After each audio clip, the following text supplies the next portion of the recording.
पास आवाज ना पहुंच जाए और हमारी बात की सुनवाई ना हो जाए, है ना। तो कम से कम आवाज तो तेज करिए। हम तो बैठे हैं, कोई दूसरा कोई थोड़ी रोकने वाले की बोल दे कि आपने जोर से जयकारा क्यों लगाया। चलिए कोई बात नहीं। नर्मदा मैया की, मैं नर्मदा मैया के तट से हूँ, तो मैं उनकी भक्त तो अपन सभी हैं, इसलिए मैं हर जगह जब भी कार्यक्रम में आती हूँ तो उनका जयकारा लगाती हूँ। बहुत ही हर्ष का विषय है। हमारे मंच में उपस्थित परम आदरणीय नंद किशोर वर्मा जी, श्री रज्जू भैया जी, मंच में उपस्थित श्री गिरधारी लाल जी सेन जी और श्री बाबूलाल जी सेन और समस्त मंच में उपस्थित सभी आदरणीय और मेरे सामने बैठे सभी भाई स्वजाति बंधु, उनका मैं सादर वंदन अभिनंदन। वर्मा जी के माध्यम से यहाँ एक बहुत बड़े कार्यक्रम का ऑर्गेनाइजेशन हो रहा है, यहाँ कार्यक्रम रखा गया है सडनली, बिल्कुल, क्योंकि मेरी बच्ची तीरंदाजी की नेशनल प्लेयर है और उसका चयन सोनी दिल्ली के करीब पंजाब के सोनीपत में हुआ है। अभी हाल ही मैंने उसका एडमिशन करा के आया है और अभी वो बीपीएड का एग्जाम देने आई थी, तो मैं एग्जाम कराने के लिए आई और मुझे मेरे भाई जो आए हैं मंडला से, उन्होंने बताया कि दीदी आप कहाँ हैं। तो मैंने कहा मैं भोपाल में हूँ। तो बोले आपको आना पड़ेगा, यहाँ ऐसा ऐसा कार्यक्रम है।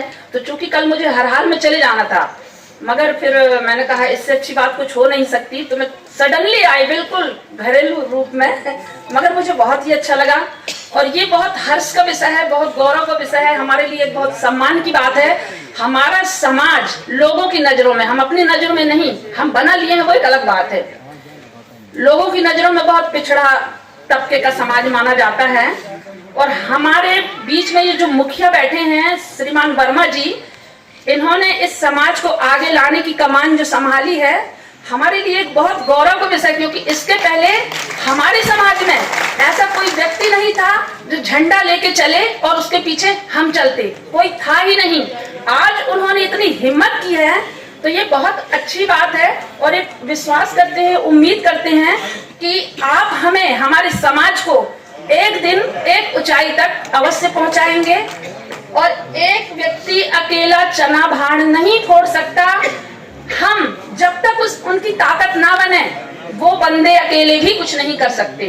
तो मेरा आप सभी से अनुरोध है कि सभी सैन समाज के बंधु आदरणीय वर्मा जी का हाथ मजबूत करें, उनकी ताकत बने, उनके साथ खड़े रहें, उनके कंधे में से कंधा मिला के चले, तो एक दिन निश्चित हमारा समाज एक पहचान बनाएगा, आगे चल के एक अच्छी छवि आएगी लोगों की नजरों में। दूसरी सबसे बड़ी बात यह है कि हमारा समाज जो है खुद के अस्तित्व को भूल गया है, मैं तो यही कहूंगी, क्योंकि हमारे समाज का इतिहास बहुत गौरवशाली रहा है। हमारे सैन समाज के 10 राजाओं ने इस भारत पे शासन किया है। ठीक है, आपको ये सब मालूम है कि श्री पद्मनंद जी, घनानंद जी, ये सब भारत के शासक थे, शासन कर चुके हैं। हमारे समाज में हमारा जो नाई समाज है, मूलतः इनका काम वैद्यगिरी का था, आप ये भी जानते हैं, इनका काम वैद्य का था। और कैसे था, एक छोटी सी बात ये होती है कि कभी किसी बच्चे की हंसली लग जाती है या उसकी भुजा थोड़ी सरक जाती है, तो लोग ये नहीं कहते कि जल्दी इस डॉक्टर को बुलाओ, वो ये कहते हैं वो चाची, बाजू वाली चाची जो मालिश करने आती है, जल्दी उनको बुला के लाओ, लड़के बच्चे की हंसली लग गई है, वो दूध नहीं पी रहा है।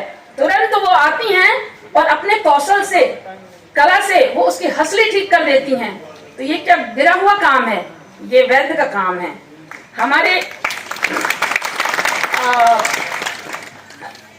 धर्म ग्रंथ में जो हनुमान जी ने जो जहाँ वो पर्वत लेने गए थे, लक्ष्मण जी को जब शक्ति मार लगी थी, तो जो उनको जो जड़ी बूटी दिए थे वो वैद्य सुषेण हमारे समाज के थे। तो मूलतः हमारा काम वैद्यगिरी का था। हम शासक वर्ग से आते हैं, हमारा एक बहुत गौरवशाली इतिहास रहा है, मगर हम अपने ही कर्मों से अपने को गर्त में डालते चले जा रहे हैं, है ना। उबारने की कोशिश करने के बजाय हम पीछे चले जा रहे हैं। अब हमें ईश्वर की कृपा से श्रीमान वर्मा साहब जो हमें मिले हैं, हमारे समाज का झंडा लेके आगे चलने वाले, मेरा अनुरोध है कि आप सब और हम भी उनका साथ दें तो निश्चित तौर पे एक दिन हमारे समाज को भी एक अच्छी पहचान मिलेगी। एक ये बात हुई। दूसरा मैं ये कहना चाहूंगी कि लोग जब बेटा जिसका 18 साल का हो जाता है तो उनको एक चिंता होती है कि अरे अब बेटा 18 साल का हो गया, अब शादी की उम्र होने जा रही है, अब इसकी सर्विस कैसे लगेगी, इसको कहाँ भेजा जाए, कौन सा काम दिला जाए। हम बहुत सौभाग्यशाली हैं कि हम जन्मजात एक बिजनेस लेके पैदा हुए हैं। हमें नौकरी के लिए भटकने की जरूरत नहीं है, दर दर तेरे दरवाजे मेरे दरवाजे, उस दुकान में, उस कपड़े की दुकान में, यहाँ वहां कुछ नहीं। हम जन्मजात एक लक्ष्मी लेकर पैदा हुए हैं, श्रीवास, जहां श्री का वास होता है। हमारे समाज में ही श्री का वास है, मगर कहीं ना कहीं हम भटक गए हैं अपने रास्ते से, हम भटक गए हैं अपने विचारों से।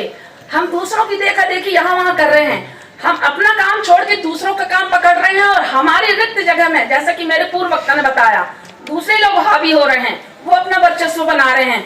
आज 5-5 हजार 10-10 हजार दिन की सैलरी कमा रहे हैं लोग। मेरे मंडला की बताऊं कि एक राय है, तो वो राय हैं, उनका आज आप सैलून जाकर देखिए, अभी रेड पड़ गई थी बीच में पिछले साल, भाई बताएंगे, मेरे साथ आए हैं भैया, वो रेड पड़ गई थी, करोड़ों की संपत्ति उनकी सरकार के हाथ में लग गई थी। कहां से आया? यही एक व्यवसाय था उनका, पार्लर, कटिंग करना, वैक्स करना, फेशियल करना, यही तो काम होता है सैलून में, और क्या होता है। तो जब वो इतना बड़ा काम करके इतना आगे बढ़ सकते हैं, तो ये तो हमारा जातीय धंधा है, हम क्यों छोड़ रहे हैं? बहुत से लोग नहीं करना चाहते, अरे नहीं करते, अरे ये तो आज शादी के लिए भी माता पिता सर्विस वाला लड़का ढूंढते हैं। तो भैया देखिए, तो 15-20 हजार रुपए की सर्विस मिल भी जा रही है, तो कौन सा घर परिवार चल रहा है? और हमारे समाज का जो बिजनेस है, लड़का भी करेगा, साथ में उसकी वाइफ जो आ रही पढ़ी लिखी, वो भी पार्लर का काम करेगी, तो सवाल ही नहीं उठता। जहाँ 10 कमा रहे हैं, 2 लोग आएंगे तो 20 कमाएंगे, तो सीधी सी बात है कि हमारा आर्थिक ढांचा भी मजबूत होगा, और हमसे हमारा अनुकरण करके हमारे दूसरे लोग भी आगे आएंगे। तो मेरा आप स्वजाति बंधु से यह अनुरोध है कि हम अपने समाज के काम को ना छोड़ें। यदि हम छोड़ देते हैं तो हम दर दर भटकेंगे, और हमारे इस काम को अन्य लोग इस पे हावी हो जाएंगे, और वो अपना आर्थिक संगठन बड़ा कर लेंगे, है ना। तो इस पे आप लोग सर्विस भी करिए, पार्ट टाइम इसको भी मत छोड़िए, मेरा ये अनुरोध है। तो मैं ऐसा कहना चाहती हूँ कि अपने समाज को हम खुद श्रेष्ठ बना के दिखाएं, आखिर दूसरे लोग कर रहे हैं। जैसे कि लोग कहते हैं ये निम्न स्तर का समाज है, फिर ब्राह्मण की लड़कियां क्यों फिर पार्लर का काम कर रही हैं? एक सवाल खड़ा होता है, सोचिए आप। फिर एक ब्राह्मण की लड़की बाल कटिंग क्यों कर रही है, नेल पेंट क्यों लगा रही है, हाथों पैरों में वैक्स क्यों कर रही है? सोचिए आखिर। तो यदि कोई आपसे ये कहे, ये सवाल करे, तो आप भी सवाल का सवाल करिए कि फिर जब आप तो ब्राह्मण है श्रेष्ठ कुल से, फिर आप ये क्यों काम कर रहे हैं? ये बताइए। सवाल का जवाब अपने पास हाजिर है।